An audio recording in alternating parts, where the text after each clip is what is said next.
Welcome to the channel, everyone. I am so excited about these new sets of videos we're putting out there because these different things are going to help you in many different areas. They're going to help you with life enhancement. They're going to help you with your spiritual development. It's going to help you just in a whole lot of ways. So I want you to like, I want you to subscribe, and then I want you to share the videos with friends and family members. Today's video is especially interesting. It's warning, do not, and notice this, do not rent your home in Jamaica. Well, if you live in other jurisdictions too, it may very well apply to you if the laws favor the tenants more than it favors the landlords or the owners of those properties. So I'm so excited. I'm going to take you into today's video and I'm going to show you a whole lot of stuff. But the sponsor is my own company, Integrity Cleaning Services, and we're a commercial and residential cleaning company going into different parts of Jamaica, particularly in the corporate areas, in companies, embassies, schools, you name it. We're everywhere, including in homes. And we're cleaning the homes, cleaning the carpets. We're doing everything related to the restoration of your home, and also we're handling pest control. So please don't forget to show us some love because there are so many people who benefit from your support of our own enterprises. All right, let's get down to the matter. Firstly, I want to state, though I'm wearing the Keller Williams shirt, my views are my own views, solely that of Michael Carter and not of Keller Williams. I've worked at Keller for the last couple of years as a real estate associate. Being a realtor associate at Keller Williams has taught me so many things. That's not locked to Keller Jamaica, that's locked to Keller worldwide. If you're thinking about getting into real estate, you can contact me at the email address in the description down below this video. But I just want to say again, these are my views and not those of Keller Williams. So it was about 2021. I was expecting my son. This is going to be like my first child, right? And he was going to enter this world. I wanted to make sure that I'd set proper things in place so that he could be taken care of. So after long deliberation and thinking through, I decided what I would do with my home was to rent my home, and then I would go to a smaller place, lease that for a period of time. I would be able to take care of him. Now, if you go back to 2021, you're going to remember we are literally in the middle of the pandemic. So I wanted to make sure that we had financial security. So I decided, okay, that's what I'm going to do so that when we get back home with the baby, we are able to make ends meet and I'll have enough to take care of him. Did exactly that. Found a real estate company. I'm going to leave them right now in oblivion. But my assistant found a real estate company. When they found that company, the realtor must have forgotten that she's supposed to be a fiduciary. By that I mean that she's supposed to make sure she's taking care of her client, getting the information and giving full disclosure. This is a position of trust, guys. She didn't do her due diligence. That's the bottom line. I didn't burn her for it, haven't called her name, haven't reported her to the real estate board, not even her own brokerage. Because I would think to myself that they would have to see the files. That's something I have done. So I know that once an offer is presented, you begin to scan through the profiles. All right, bottom line, she didn't do her due diligence because a quick search of the names, the persons who rented this property would show that they were convicted of certain crimes in the parish of St. James. So that alone should have really set her antennas up. I can't afford to do this to my client, to ask me to find good people for his home. Now, she didn't have to do much of the work that I do when I'm putting up somewhere for sale or for rental. I actually had top of the line photographs taken. So all those stock photos were presented to her, and she had those to work from. She had recommended to my assistant that there was a little area of one of the bathrooms that needed to be improved. We definitely got that area sorted out. And in a jiffy, yeah, our people were moving in. I actually thought they were our people, but they were not our people. That's where the chopping and the scamming and the lying began. Just after a few months of them being here, things just got really, really severe. They refused to pay on the rent. So they wouldn't make any payments. They just started coming up with excuses. Somebody broke into the house.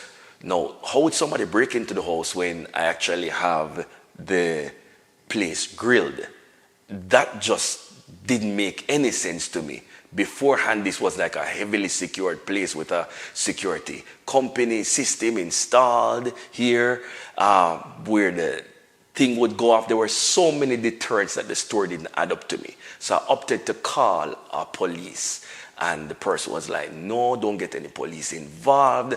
Now, I'm thinking if somebody broke in and stole your personal items, you would really want me to call the police, right? So that the police could help you. No, these guys did not want me to call the police, guys. So what I decided to do, I was like, okay then, let me watch for the next month. Then the next month it was another story. We're going to send the money, but we're having a little delay because we're held up in such and such a place, and on and on and on they went. Now, why I titled this, Do Not Rent Your Home in Jamaica. I'm going to tell you some stuff, not because I saw it from the cheap seat, but I experienced it firsthand, and I'm giving you my background knowledge, what I would have been trained in. I'm going to help you with some of that so you'll be able to make a quality decision. You're like, having known that, why didn't you make a quality decision in the first place? So though I was a realtor, I was so excited with my first child coming into the world, and I just left everything up to my assistant, and I was like, no, you link with the real estate company. I wasn't at Keller just yet. I was just getting into the system. You link with the person, and you just make sure we have some good people coming into this place, and I'll be good. So being so overly excited with my son's arrival into this world, I did not do my due diligence. Sometimes we just have to go back and say, well, have only ourselves to blame. When things broke down, it took me to an important juncture. That's where I had to decide, what is it that I was going to do now? Because, hey, the stories kept on going on and on and on. So if you're going through this, a few things, and we're in the legality area now, you need to make contact with the rent board or check in the description below, and you can find the Rent Restriction Act. And it will give you some sort of idea how you can navigate these situations. 3 things. When you own the property, you have freehold right over that property. Technically, because we're in the Commonwealth, they're like, it's the Queen stuff, but it's really your place. You spend, you work your money, you buy it. So just think in common language, it's your place, okay? You can do whatever you want to do. However, when you rent that property to someone, there is a lease agreement drawn up. A contract has been entered into, and because of that, you are bound by that contract. So that contract, what takes preeminence over that contract would be the law of the land. And the law of the land dictates it's not going to be so easy for you to get a tenant out once they have put their foot through the door. So we normally like to say it this way, and don't forget this: a sale is like a divorce. A rental is like a marriage. Real talk. Whenever you enter into rental or lease arrangements, you're going to be in that thing for the long haul. And if you're watching and you're on the side of the tenant, you can actually take stuff from this and use it in a good way. You know, I already knew the law. What I was going through, I still had to pay my 75,000 Jamaican dollars at the end of the month. The $210,000 for my home was not being paid. But you see, I believe that whatever a man sows, the Bible says that shall he also reap. So I decided I didn't want karma to find me. So I was going to keep on doing the right thing. It's so incidental that at the time of this video, two of my friends just moved into a home owned by my former landlord. Imagine that. Because I handled the thing in such a good way, I was able to call her back and to say I know a family that needs a place urgently. And in a matter of days, not weeks, they were able to move in there. So I just wanted to remember this. We're doing things for the long haul. And if you can get Jeffrey Gittimer's book, The Little Black Book of Connections, you'll find that info in the description.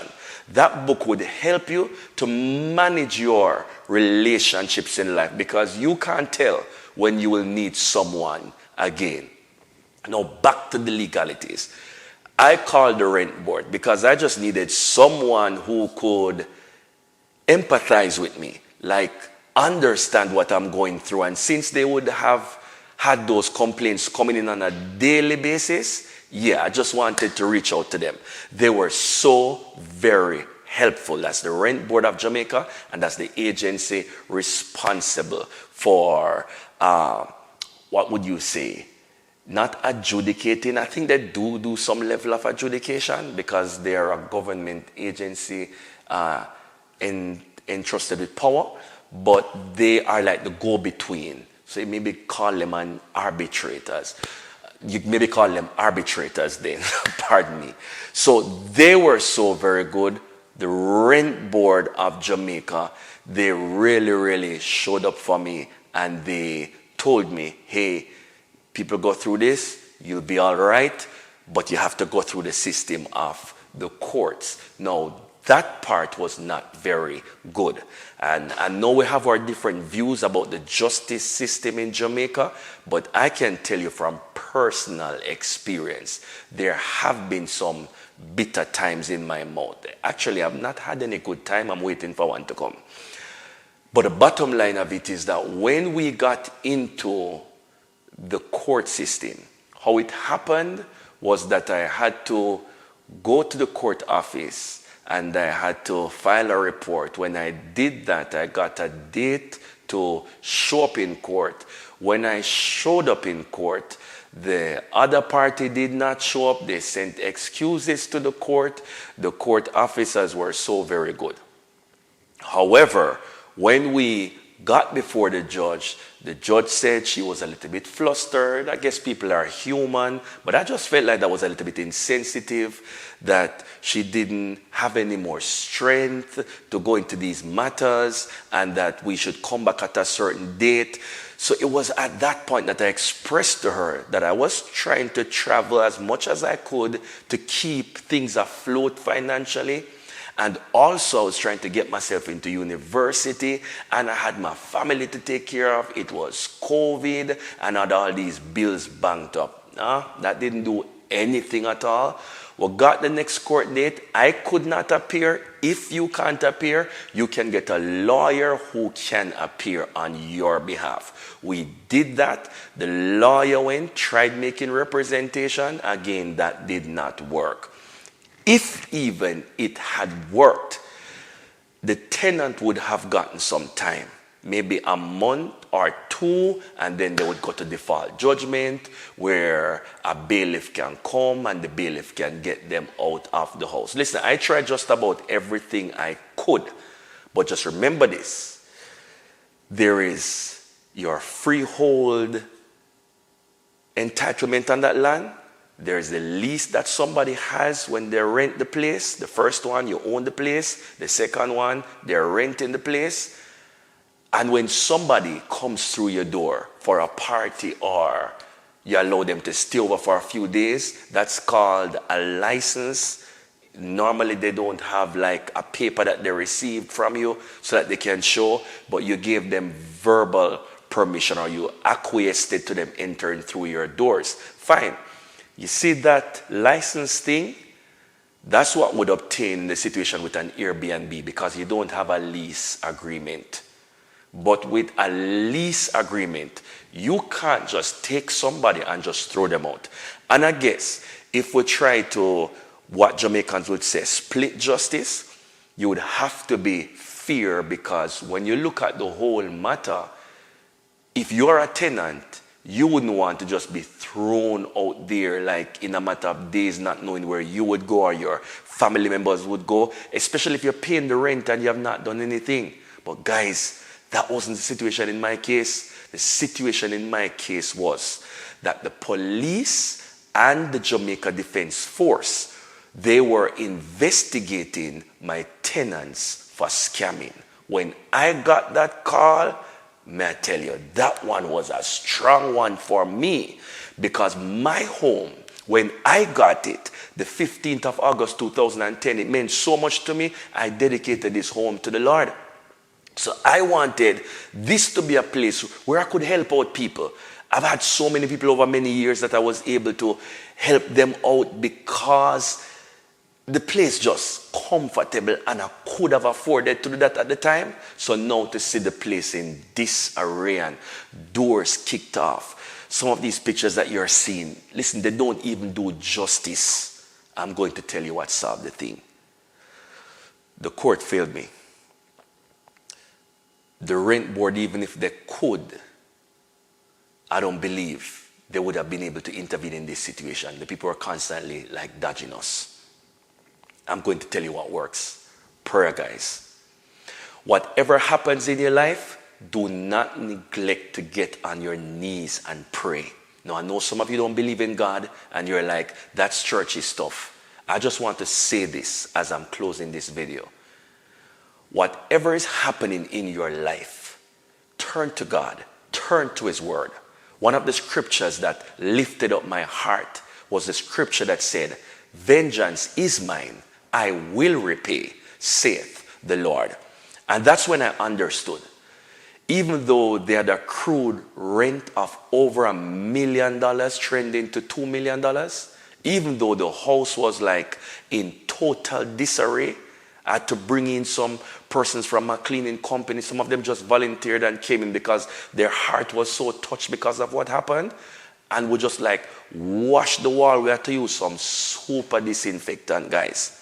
The police came in here a few days before I recovered this property, and they ran out because maggots were on the floor. Feces was on the floor. Let me tell you this. You really don't know what this is like until you have walked through this personally. Now, I am a realtor. I should have known better. I should have taken matters into my own hand, done my own due diligence, looked over the offer form, do a little search on my own. Do not leave it up to the persons that you call the experts. Do your work. I prayed, and someone suggested that I go by the police station and just ask the police if they would be able to appeal to these persons, because legally it would be up to the court. But since I tried it and that failed, actually, guys, this was where I would win. It was a police officer who called and spoke to this person and to our other half, and they decided to vacate my property. You know, we're coming to the place on one whole heap of prayer, because I believe that we are enveloped in a spiritual cosmos, so we leave nothing to chance. We had to pray. We had to consecrate this place. In a subsequent video, when the time is right, I'm going to give you a follow-up to this to show you what the Lord brought me to. So I decided to lose all that rent, because in that particular parish court, you'll not be able to recover over $1 million anyway. And then the money that I was investing, and then the people that I was dealing with, the Holy Ghost just said, man, you allow that. And so I began to trust God, and the Lord worked it out for me. And I'm going into something way better. I hope this video encouraged your heart. If you're going through this, trust God. I left info in the description. Check that information out. Bless your heart. Awesome.